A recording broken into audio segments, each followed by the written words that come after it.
story? My favorite car story would have to be the time that me and my family took a road trip up to Chicago, and we were in Nebraska, and and we were listening to the radio, and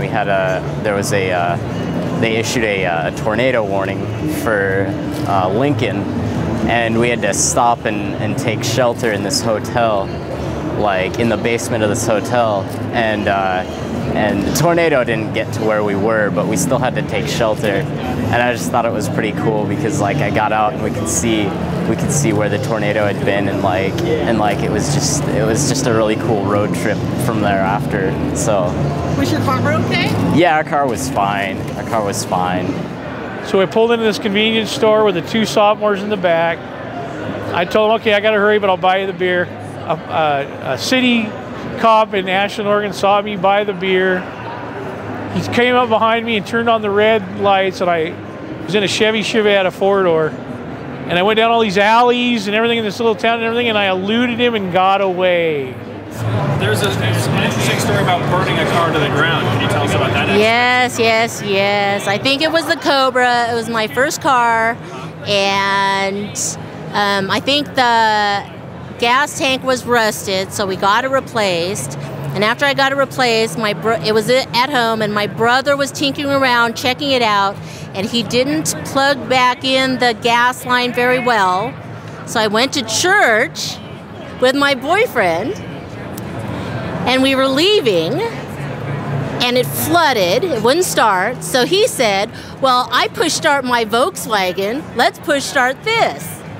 So we go to a hill next to the church and try to push start it, and it catches on fire. So I had to run back to the church for them to call the fire department. And the fireman tells me, you don't push start this car. It's like, thanks. You said you had a story, tell me. Yes. Tell me. We had an orange VW bus, and we would always go to Salt Lake City with my family. And the funniest part was just going up the mountains, because it would take us forever to chug up the mountains. Especially with people in it. With a whole family of 6, yes. It was embarrassing, you know, but we loved it. My parents would take the middle seat out, and we would all just pile up in the middle. Back when, you know, it was okay not to have seat belts and all.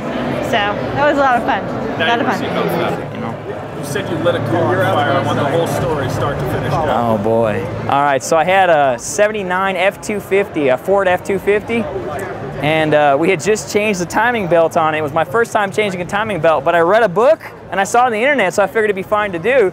So I switched, we put it on, I guess we were tooth off, and my buddy Gerst actually saw it, or I think he did. But anyways, we started the car up, and it kept making funny noises, and then we had saw flames coming up the hood, or one of my friends told me. I was like, there is not flames coming out of my hood. Come on, you're making this up. And I did. I opened the hood, and there was flames coming out, and I freaked out. I didn't have any water or anything like that. My house was down like about 4 or 5 blocks, so I didn't have anything to do. So I peed on it, and it worked.